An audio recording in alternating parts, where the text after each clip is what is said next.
All right, guys, we're always looking for that right bait in our local waters, right? But the reality is that we fish so many different situations, from lakes to reservoirs to small little ponds on golf courses and farms.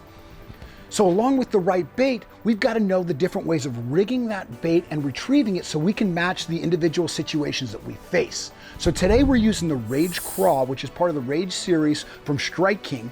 And we're going to rig this 4 different ways for 4 different situations that we face. And then we're going to talk about how to retrieve it as well so that you can figure out which techniques apply to your particular situations so that you can maximize your success and time on the water. So let's break down this technique, starting with rigging.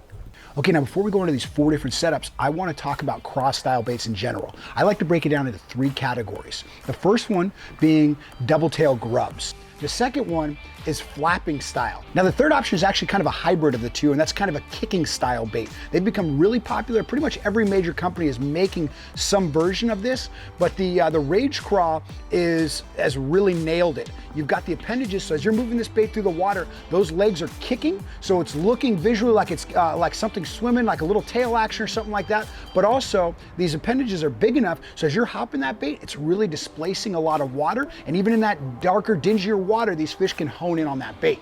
Okay, now let's quickly break down the 4 different setups that I like with the Rage Craw. Number 1, on a swing jig head. I like to go with a 3/8 to 1/2 ounce football head, rigged weedless. Number 2, Texas rigged. I peg about a 3/4 ounce to 1.5 ounce tungsten bullet weight. Sometimes use a punch skirt if I need a little bit more volume. And then 3/0 to 4/0 straight shank flipping hook, rigged up weedless, and you're all set. Number 3, rigged as a trailer on a jig. I like either a 3/8 ounce all the way up to a 3/4 ounce jig head, depending on what I'm fishing. Number 4, the Rage rig. I've got a 3 to 4/0 belly weighted twist lock hook, rigged up weedless, and now you've got the Rage rig. So now let's get out on the water and show you where to throw these different rigs and how to retrieve them. With the swing jig, this is a very versatile bait when you want to cover water. So you can make long casts. What I do is I want to reel put the rod tip down and reel just fast enough that this bait is staying on the bottom. Now what happens is, as that head bangs around on the bottom off cover and structure, it's ricocheting off that, it's creating erratic motion. So you've got those little tails kicking, that bait's searching all around. Really, that erratic motion can really generate strikes. But the other great feature of this setup is that you can really feel out for cover down there. So as I'm working the bottom, anytime that I feel contact with something big, a brush pile, some bigger rocks and stuff, I'm gonna slow down. I'm gonna fish that bait a little slower because I know that's gonna be my higher probability areas to getting a strike. There we are. Just feeling out that bottom, baby. And that,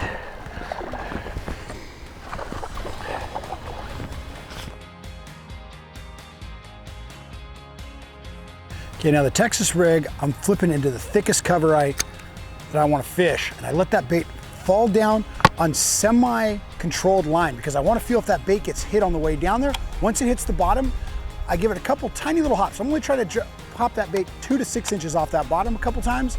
Then I'm going to let that bait sit there for a second, and then what I'm going to do is I'm going to reel back real slowly though, because that water, as that bait's coming through the water column, it's still kicking, you can still get bit. Then I go to my next target. There's really a lot I can do with this bait.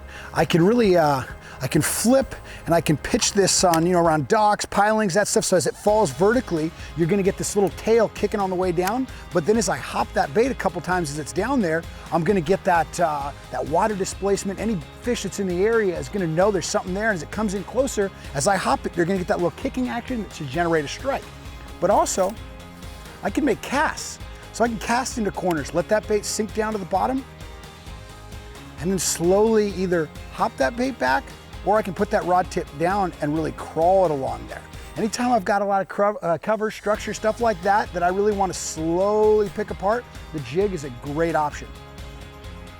So with the Rage rig, I'm gonna cast up to my target, I'm gonna let that bait sink down on semi-slack line. What's happening is that bait, as it sinks, it's actually sitting horizontal in the water column. So as it sinks, those legs are kind of flapping down, but then as it hits the bottom, I'm gonna lift it up over whatever cover, and just slowly drag this bait along the bottom. What's happening is that bait's slowly kicking, but it really has a lot more natural fall to it, which can generate some of these more sluggish bites.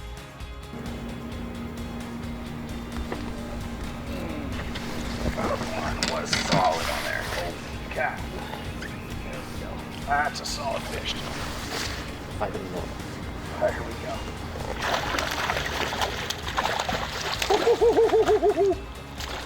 Here we go, here we go. Come on in the boat, baby. Yes. That is a stud right there.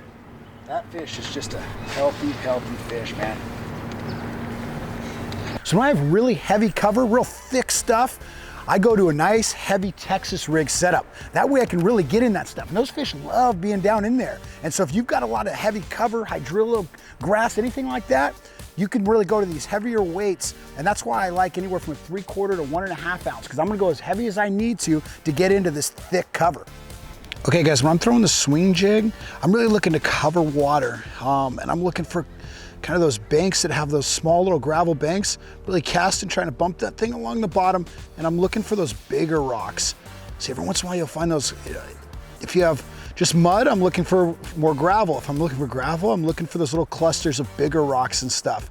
You really want to find those little subtle differences those fish are going to be hanging around. So really I like this bait to pitch and flip around docks or any kind of vertical structure, right? So I've got docks here, I've got pilings behind that, and I can really make a lot of casts, fish an area, and find out where these fish are relating to. Now this bait excels around, I like this bait most around grass and things like that, especially grass lines. You can crawl this over the grass and everything, and it falls down over the front of it or into any holes. It really has that nice, subtle, slow-looking, dying bait fish that can be excellent on getting some strikes. All right guys, so just as important as having a great bait like this little kicking style craw made called the Rage Craw by Strike King Lures, you've also got to make sure you rig this according to the situations you fish. So if you rotate between the different setups that we talked about today and make sure that you tailor them to the structure and the different situations that you encounter in your local lake or pond, I promise you will maximize your success with a great lure like this little Rage Craw. Anyway guys, I'm Travis with Lucky Tackle Box. If you enjoyed the video, throw us that thumbs up, comment below. I'm always checking out those comments and making sure to respond, and check the description box for any comments or links to other gear we're using. Peace.